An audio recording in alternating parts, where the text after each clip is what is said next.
Morning இன்றைக்கி ரொம்ப நாள் கழித்து லாங் லீவுக்கு அப்புறம் பசங்க ஸ்கூல் கிளம்புறாங்க. என் பொண்ணு மட்டும் லீவ் போட்டால் அவளுக்கு கொஞ்சம் உடம்பு சரியில்லைன்னு. இவ்வளோ நாளுமே நல்லா இருந்தால் கடைசியில் ஸ்கூலுக்கு போகிற நேரத்தில் இந்த மாதிரி ஆகிடுச்சு. இன்றைக்கி இந்த வீடியோவை ஷார்ட்ஸ் வீடியோ மாதிரி தான் எடுத்திருந்தேன்.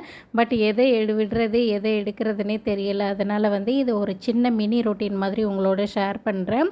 இன்றைக்கி மார்னிங் பிரேக்ஃபாஸ்ட்டுக்கு தோசை வித் வேர்க்கடலை சட்னி, அப்புறம் லஞ்சுக்கு புதினா சாதம் வித் பொட்டேட்டோ ஃப்ரை தான். இது பார்த்திங்கன்னா கருப்பு மூக்கடலை ஸ்நாக்ஸ்க்காக நேற்று நைட்டே ஊற வச்சுட்டு அதை வேக வச்சுட்டு அடுத்தடுத்து வேலையை ஆரம்பிச்சிடலாம், லஞ்ச் வேலையெல்லாம் அப்படின்னு சொல்லிவிட்டு அதை ஃபர்ஸ்ட்டு குக்கரில் வச்சுட்டு பொட்டேட்டோ ஃப்ரை பண்ணுறதுக்காக இந்த பக்கம் வந்துட்டேன். பொட்டேட்டோ ஃப்ரைனால் என் பையனுக்கும் சரி பொண்ணுக்கும் சரி ரொம்ப பிடிக்கும். அது மட்டும் இல்லாமல் இன்றைக்கி புதினா சாதம்ன்றதுனால புதினா சாதத்துக்கு இந்த பொட்டேட்டோ ஃப்ரை நல்ல காம்பினேஷனாக இருக்கும். ஒரு பக்கம் சாதமும் வெந்துருச்சு.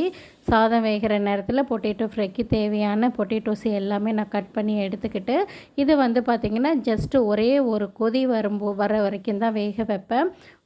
ஒரு ஹாஃப் குக்கு வந்தால் போதும். அந்த மாதிரி வேக வச்சுட்டு அதை நல்லா வடிகட்டிட்டு கொஞ்சமாக மிளகாத்தூள், கரம் மசாலா, மஞ்சள் தூள் போட்டு நல்லா டீப் ஃப்ரையும் இல்லாமல் ஷாலோ ஃப்ரையும் இல்லாமல் ஷாலோ ஃப்ரை போட்டு நல்லா ஃப்ரை பண்ணி எடுத்துக்கிட்டோம் அப்படின்னா சூப்பராக பொட்டேட்டோ ஃப்ரை ரெடி ஆயிரும். இதில் நான் தனியாக வெங்காயம் எதுவுமே ஆட் பண்ண மாட்டேன். இந்த மெத்தடில் தான் செய்வேன். வேக வைக்கும்போது உப்பு போட மாட்டேன். இதை நல்லா மசாலா சேர்த்து ஃப்ரை பண்ணும்போது தான் இதோட உப்பு நான் சேர்த்துப்பேன்.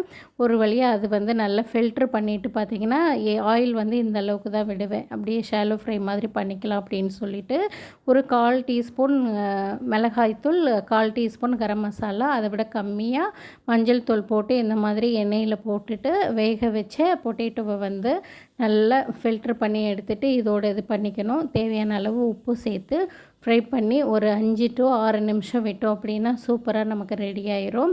இதெல்லாம் முடிச்சுட்டே இருக்கும்போது பார்த்திங்கன்னா என் பையன் குளிச்சுட்டு ரெடி ஆகிட்டு வந்துட்டான். அவனுக்கும் தோசை சுட்டு கொடுத்துட்டோம் அப்படின்னா அவன் ஸ்கூலுக்கு கிளம்பிடுவான். இந்த பக்கம் ஒரு பக்கம் வேர்க்கடலை வேக வச்சுட்டு அதோட தோல் எல்லாமே நல்லா ரிமூவ் பண்ணிவிட்டேன்.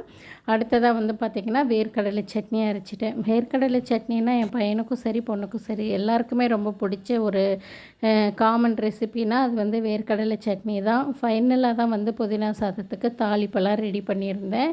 இந்த தோசைக்கல் பார்த்திங்க அப்படின்னா நேற்று ஈவினிங் இதே கல்லில் தான் தோசை சுட்டேன். அது நல்லா வந்துச்சு. ஆனால் இன்றைக்கி பார்த்தோம் அப்படின்னா சுத்தமாக தோசை வரலை. டக்குன்னு வேறு ஒரு கல்லை மாற்றிட்டு அதில் தோசை ஊற்றிட்டு என் பையனுக்கு தோசையை ஊற்றி கொடுத்துட்டு தான் அவனுக்கு இன்றைக்கி லஞ்சே பேக் பண்ணேன். இது கோதுமை இட்லிக்கு அரைச்ச மாவு. பொதுவாகவே இந்த மாதிரி சிறுதானியங்களில் நம்ம இட்லி தோசைக்கு மாவு அரைக்கிறோம் அப்படின்னா 3 நாட்களுக்கு மிகாமல் பயன்படுத்தவும்ன்ற மாதிரி 3 நாளைக்கு மேலே வச்சு பயன்படுத்தாமல் இருந்தால் நல்லது. ஏன்னா மாவு ரொம்ப சீக்கிரமாகவே புளிச்சிடும். ஸோ இது 3rd டேன்றனால மாவையும் காலி பண்ண மாதிரி இருக்கும்.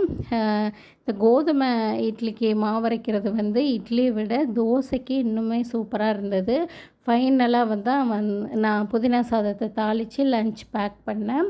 இதுதான் இன்றைக்கான ரொட்டீன். உங்களுக்கு இந்த வீடியோவில் பார்க்குற ரெசிபிஸ் ஏதாவது வேணும் அப்படின்னா கண்டிப்பாக எனக்கு கமெண்ட் பண்ணுங்கள். ஃப்யூச்சரில் ஒரு ரெசிபி வீடியோவாக உங்களோட ஷேர் பண்ணுறேன். தேங்க்ஸ் ஃபார் வாட்சிங்.